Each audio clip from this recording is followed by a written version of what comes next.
Hello everyone. Today I'm very excited to discuss a research instrument that we see in almost every applied linguistics study, the questionnaire.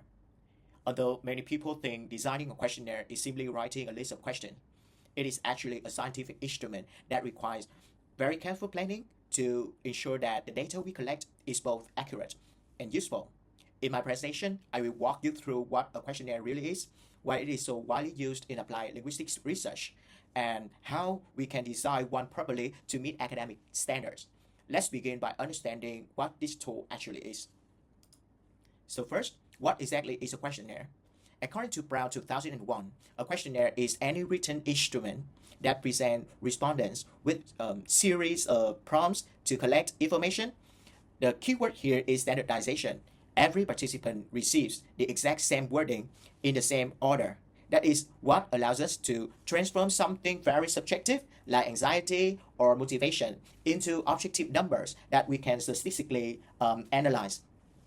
In applied linguistics, this makes questionnaire perfect for investigating learner characteristics, right?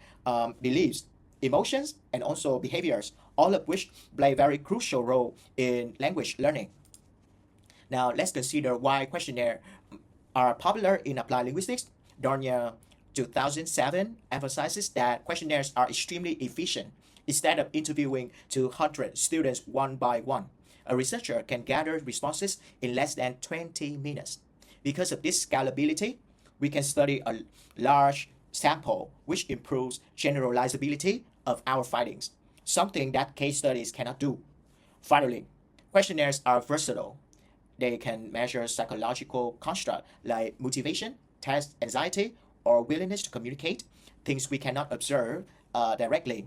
So in short, questionnaires provide the breadth and statistical strength that help applied linguistic researcher uncover trends across the large population, right? To build questionnaire properly, we need to understand the paradigm behind it. In quantitative research, we follow the positivist or the post-positivist tradition, right? Which assumes that human behavior, including language learning, can be measured objectively. As researchers, we intentionally keep a distance from the participants to minimize our own influence, and we can avoid a bias. The reasoning we use is deductive. We start with a theory, then test hypothesis using numerical evidence. So questionnaires are not just lists of questions, they are tools for scientific measurement. We convert psychological phenomena like motivation or anxiety into numbers that we can analyze with statistics. That is the core of this paradigm. In order to measure something, we must convert theoretical construct into variables. First is the independent variable, such as the gender or proficiency, which we use to compare different groups of learners. Then we have the dependent variable, which is the outcome we want to understand. For example, do the student with higher proficiency feel less anxious? Finally, we must be careful with extraneous variables like classroom noise, the test stress. If we don't control them properly, they can sometimes disturb our results. This process of defining and measuring variables is called operationalization, and it is essential for designing effective questionnaires. One of the main reasons questionnaires are so powerful is the type of data they produce. Most questionnaire responses are converted into numbers, usually from Likert scales. Because of this numerical nature, we can run a variety of statistical tests such as correlations, t-tests, ANOVA, to identify meaningful pattern in language learning. This makes questionnaires ideal for studies that need generalizable results across large samples. For example, how motivation differs between Year 1 and Year 3 students. So the type of data generated aligns perfectly with the goals of quantitative applied linguistic research.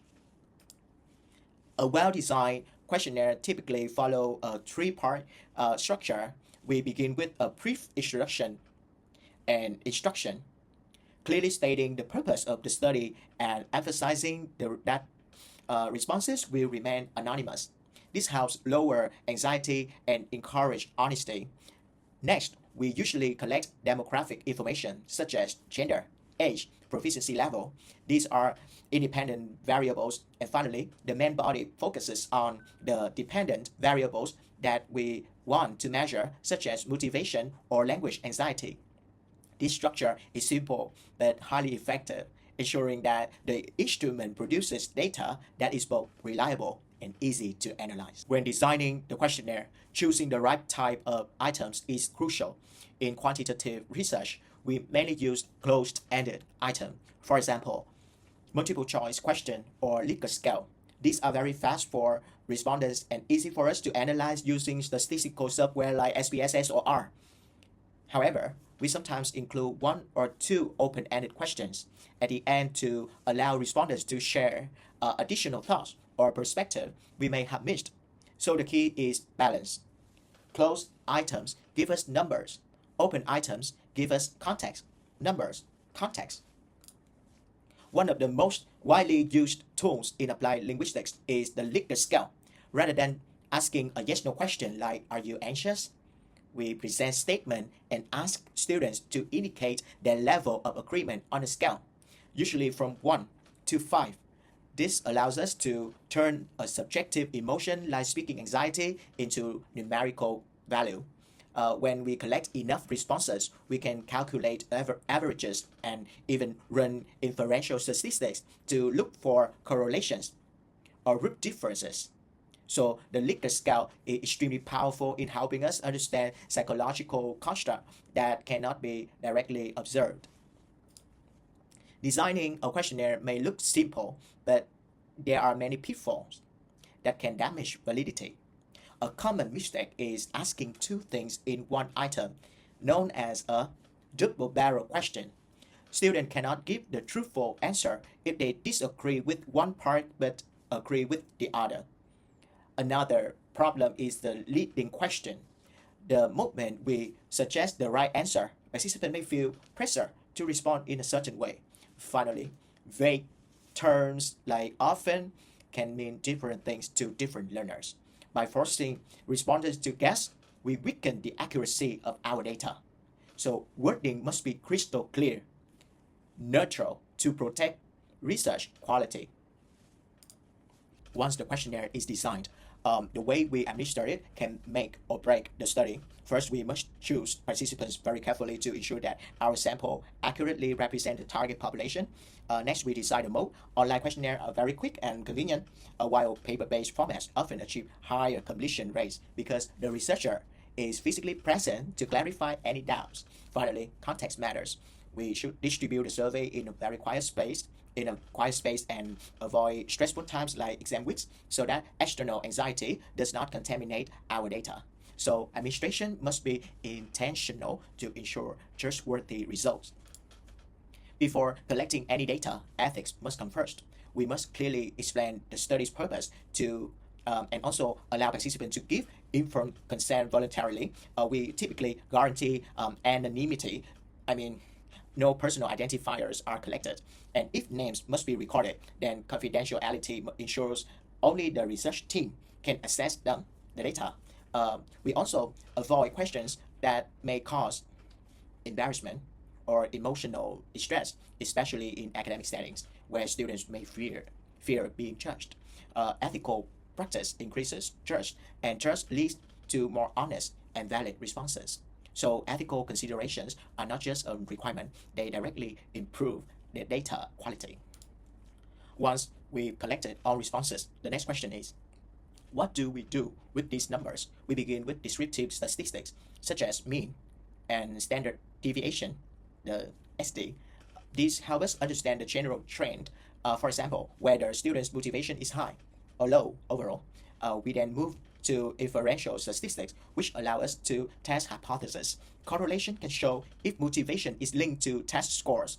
A t-test can tell us whether males and females differ in anxiety levels, and ANOVA can compare more than two groups. So the data analysis is where questionnaires transform from simple responses into meaningful research evidence.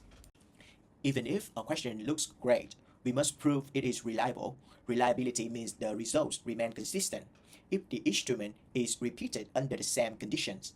We focus on internal consistency, which checks whether all items measuring a construct, for example, speaking anxiety, actually belong together. We calculate this using Cronbach alpha, and in applied linguistics, a coefficient above 0.7 is acceptable. Without this evidence, our numbers cannot be trusted. So reliability is a fundamental requirement to support scientific value of the findings. Reliability alone is not enough. A broken clock is reliable. It's just reliably wrong. We need validity, which refers to accuracy. The biggest challenge is construct validity. Are we measuring language anxiety or just general shyness? We also need content validity to ensure we represent the entire construct. For example, a proficiency questionnaire should not include only grammar. It must also cover listening, speaking, and reading. Finally, external validity tells us whether our result with 200 students here can apply to other students in similar contexts. So validity ensures that our conclusions are not only consistent, but also correct. Even when a questionnaire is reliable and valid, we still need to make sure our research is trustworthy. First, we need transparency, meaning we clearly report who the participants are, how they were selected, and how missing data was handled. Second, we maintain objectivity by interpreting numbers as they are, not what we hope they show. Finally, triangulation is a powerful technique. After collecting questionnaire data, we can confirm the results using follow-up interviews or classroom observations. So trustworthiness helps us ensure that our research findings are not only statistical, but also credible and defensible. To understand how questionnaires are applied in real research, let's look at motivation, one of the most studied constructs in SLA. Cormus and Gisez, 2014, distributed a large-scale motivation questionnaire to more than 1,700 EFL students. Their findings show that students with a strong ideal L2 self, meaning they can picture themselves successfully using English, tend to show higher motivation and more autonomous learning behaviors. This demonstrates how questionnaires allow us to measure psychological construct that strongly influence language learning success. A second common application is in measuring speaking anxiety. Howes and colleagues in 1986 developed the famous FLCAS, Foreign Language Classroom Anxiety Scale. Using this instrument, researchers repeatedly found that students who report higher anxiety tend to avoid speaking opportunities and perform worse in oral tasks. By capturing invisible emotion, questionnaires help teachers understand not only what learners can do, but also what holds them back. Beyond collecting data, questionnaires have contributed greatly to methodological development in SLA.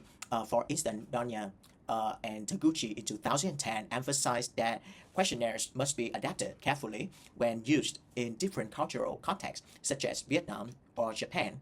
This ensures that the items are understood the same way by all respondents.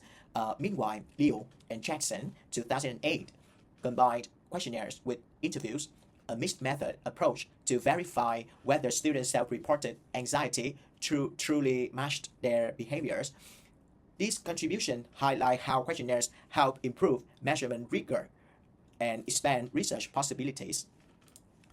There are solid reasons why questionnaires remain one of the most dominant instruments in applied linguistics. They are efficient, allowing rapid data collection, and scalable to hundreds or even thousands of participants, increasing the generalizability. Because everyone receives the same items, we reduce researcher influence and maintain objectivity. Finally, questionnaires provide statistical power. They help us not only describe what is happening, but also discover why through correlations and root comparisons. In short, they allow us to explore big questions at the population level. Of course, no instrument is perfect. A major weakness of questionnaires is their lack of depth. They give the what, but often not the why. They are also rigid. Once distributed, we cannot ask a follow-up question, even if interesting ideas emerge. And importantly, questionnaires rely on self-report. Sometimes learners give answers they think are socially acceptable instead of being completely honest.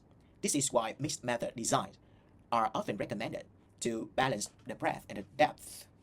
To conclude, questionnaires are not just forms, they are methodologically sophisticated instruments. Their strength lies in efficiency, generalizability, analytic power, but these benefits only emerge when the design is rigorous, guided by theory, tested by reliability, and validated for accuracy. Used effectively, questionnaires continue to drive valuable insight in applied linguistics. Thank you very much for your attention. I leave my phone and my email, and I welcome any questions. Thank you, Ms. Nhung, and everyone for listening.